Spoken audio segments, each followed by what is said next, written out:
হাতে সময় কম থাকলে আর পরিবারের সবার জন্য বাড়তে থাকা উপকরণ দিয়ে দারুণ কিছু রেসিপি বানাতে মন চাইলে এই রেসিপিটা বাড়িতে বানিয়ে দেখতে পারেন।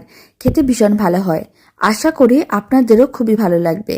রেসিপিটা শেষ পর্যন্ত দেখার জন্য আপনাদের কাছে অনুরোধ রইল। প্রথমে একটা বড় সাইজের মিক্সিং বোল নিয়েছিলাম। মিক্সিং বোলের মধ্যে দিয়ে দিলাম মেজারিং কাপের 1 কাপ ময়দা। এখানে 150 গ্রামের মতন ময়দা আছে। আর আমি দিয়ে দিচ্ছি সামান্য পরিমাণ লবণ। 1 চিমটের একটু বেশি আমি লবণ দিলাম। এবার আমি দিয়ে দিচ্ছি ওই চামচের বড় চামচের 1 চামচ সাদা তেল। এবার সমস্ত শুকনো উপকরণগুলোকে খুব ভালো করে মিশিয়ে নিতে হবে। এইভাবে প্রায় 2 মিনিটের মতন ভালো করে মিশিয়ে ময়দার মধ্যে ময়ম দিয়ে দিয়েছি। যত ভালো করে ময়ম দেওয়া হবে খেতে তত বেশি ভালো লাগবে।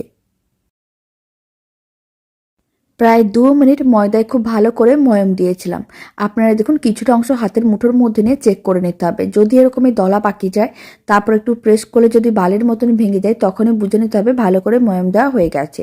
এবার গরম দুধ দিয়ে ডোটা রেডি করে নিতে হবে। আপনারা চাইলে গরম জল দিয়েও ডোটা রেডি করতে পারেন।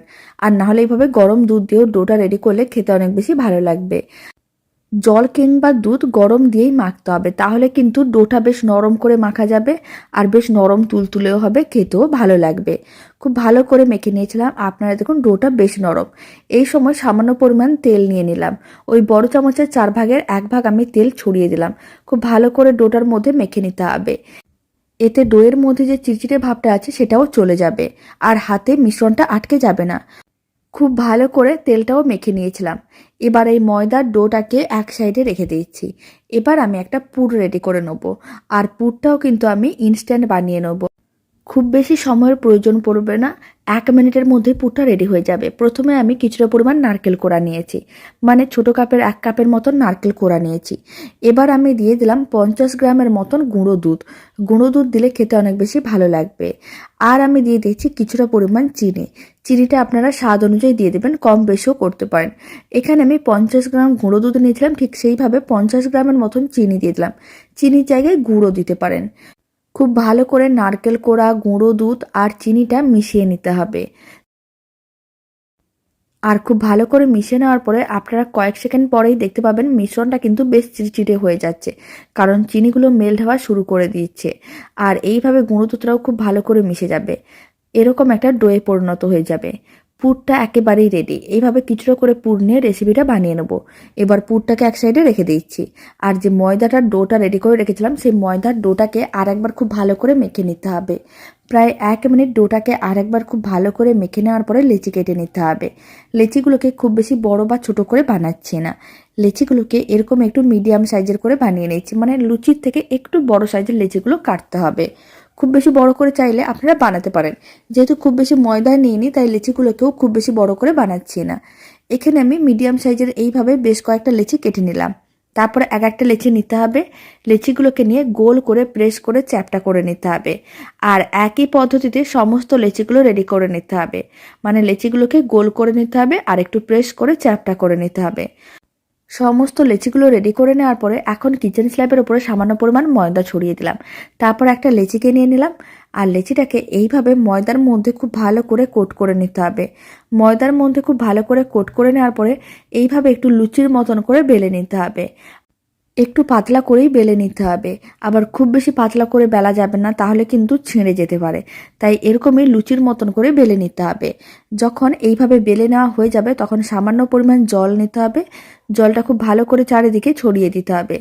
জলটা যখন খুব ভালো করে চারিদিকে ছড়ানো হয়ে যাবে, যেই আমি পুরটা রেডি করে রেখেছিলাম সেখান থেকে কিছুটা পরিমাণ পুর নিয়ে নিলাম। পুরটা নিয়ে নেওয়ার পরে প্রথমে একটু গোল করে নিতে হবে, তারপর একটু লম্বা শেপ দিয়ে দিতে হবে। এইভাবে আমি এক সাইডে রেখে দিলাম। এক সাইডে পুরটাকে রেখে দেওয়ার পরে প্রথমে এই অংশটাকে ভালো করে আটকে নিতে হবে। তারপরে সাইডের অংশগুলোকেও আবারও ভালো করে আটকে অল্প একটু এইভাবে চেপে দিতে হবে, যাতে ভালো করে আটকে যায়। এবার উল্টো দিকটাকেও এইভাবে আটকে নিলাম আর এই সাইডের অংশটাকেও এইভাবে আটকে নিলাম। এবার এইভাবে একটু রোল করে নিতে হবে। তার আগে আবারও অল্প একটু জল দিয়ে দিতে হবে, যাতে ভালো করে আটকে যায়, রান্নার সময় খুলে না যায়। তার জন্য জল দিয়ে এইভাবে কিন্তু খুব ভালো করে আটকে নিতে হবে। এবার এইভাবে একটু রোল করে নিলাম আর বাকিগুলো একইভাবে রেডি করে নিতে হবে। এখন আমি আপনাদের আর একটা দেখিয়ে দেবো। তার জন্য আবারও একটা লেচি নিয়ে নিলাম। প্রথমে কিন্তু শুকনো ময়দার মধ্যে কোট করে নিতে হবে, তারপরে এরকমই লুচির মতন করে বেলে নিতে হবে। খুব বেশি মোটা বা খুব বেশি পাতলা করে বেলার দরকার নেই। যদি মোটা করে রাখা হয় তাহলে কিন্তু শক্ত হয়ে যেতে পারে আর খেতে ভালো লাগবে না। আবার খুব বেশি পাতলা করে বেললে ছিঁড়ে যেতে পারে। তাই এইভাবে কিন্তু বেলে নিতে হবে। তারপর অল্প একটু জল নিতে হবে। জলটা খুব ভালো করে উপরে ব্রাশ করে নিতে হবে বা ছড়িয়ে নিতে হবে। জলটা ভালো করে ছড়িয়ে নেওয়ার পরে যে নারকেলের পুরটা রেডি করে রেখেছিলাম সেখান থেকে কিছুটা পরিমাণ নারকেলের পুর নিয়ে নিলাম। নারকেলের পুরটা কম বেশিও করতে পারেন। আপনাদের বেশি নারকেলের পুর পছন্দ হলে বেশি করেও দিতে পারেন, কম পছন্দ হলে কম করেও দিতে পারেন। তারপরে একটা সাইডে রেখে এইভাবে কিন্তু একটু ফোল্ড করে নিতে হবে।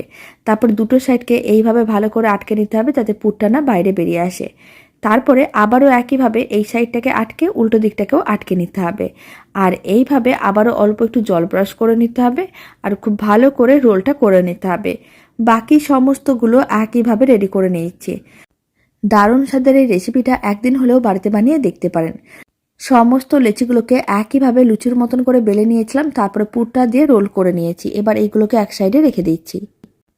এবার রান্না করে নেব। তার জন্য কড়াইতে বেশ কিছুটা পরিমাণ গরম জল নিয়েছি।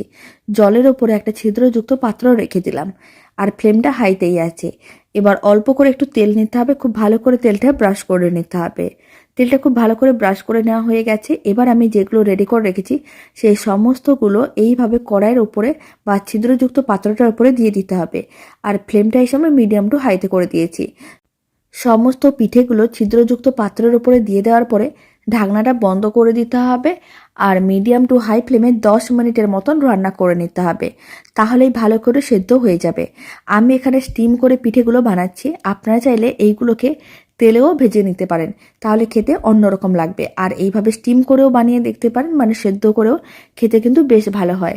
আর বাড়িতে বানালে পিঠের রেসিপিটা কমেন্ট বক্সে জানাতে একেবারেই ভুলবেন না। ঢাকনাটা বন্ধ করে দিলাম, 10 মিনিট রেখে দিয়েছি। 10 মিনিট মিডিয়াম টু হাই ফ্লেমে রান্না করে নিয়েছিলাম। এখন ফ্লেমটা অফ করে দিলাম। দারুণ স্বাদের পিঠেগুলো একেবারেই রেডি। গরম গরম এই পিঠের রেসিপিগুলো খেতে অনেক বেশি ভালো হয়। বাড়িতে বানিয়ে দেখতে পারেন, আশা করি আপনাদেরও খুবই ভালো লাগবে। আর পুর বানানোরও প্রয়োজন পড়বে না। ইনস্ট্যান্ট এইভাবেও পুরটা বানিয়ে দেখতে পারেন, খেতে কিন্তু বেশ ভালো হয়। সমস্ত পিঠেগুলোকে এইভাবে একটু আলাদা করে নিলাম। এবার এই গরম গরম পিঠেগুলোকে একটা সার্ভিং বোলের মধ্যে সার্ভ করে নিচ্ছি। আর এই পিঠেগুলো বেশ নরম তুলতুলেও হয়, খেতে বেশ ভালো হয়। পিঠের রেসিপিটা শেষ পর্যন্ত দেখার জন্য অসংখ্য ধন্যবাদ। ভালো লেগে থাকলে আপনারা যদি ফেসবুক থেকে রেসিপিটা দেখছেন, পেজটিকে ফলো করে নেওয়ার অনুরোধ রইল। ইউটিউব থেকে দেখলে চ্যানেলটি সাবস্ক্রাইব করে নেওয়ার অনুরোধ রইল। পাশে থাকা বেল আইকনটি প্রেস করে নেবেন নতুন রেসিপির আপডেট সবার আগে পাওয়ার জন্য। তো চলুন এবার একটা পিঠে কেটে দেখিয়ে দিচ্ছি কতটা নরম তুলতুলে হয়েছে। আপনারা দেখুন পিঠেটা কতটা নরম তুলতুলে হয়েছে, দেখেও বোঝা যাচ্ছে। বাড়িতে বানালে কমেন্ট বক্সে জানাতে একেবারেই ভুলবেন না খেয়ে আপনাদের কেমন লাগলো। আর এখানে আমি চিনি ব্যবহার করেছি পুরের জায়গায়। আপনারা চাইলে এখন যেহেতু শীতকাল, খেজুর গুড় দিয়েও পিঠের রেসিপিটা বাড়িতে বানিয়ে দেখতে পারেন। তো চলুন ভিডিওটা আমি এখানেই শেষ করছি। আপনারা সবাই ভালো থাকবেন, সুস্থ থাকবেন। আপনাদের সঙ্গে আবার নতুন রেসিপি নিয়ে দেখা হচ্ছে।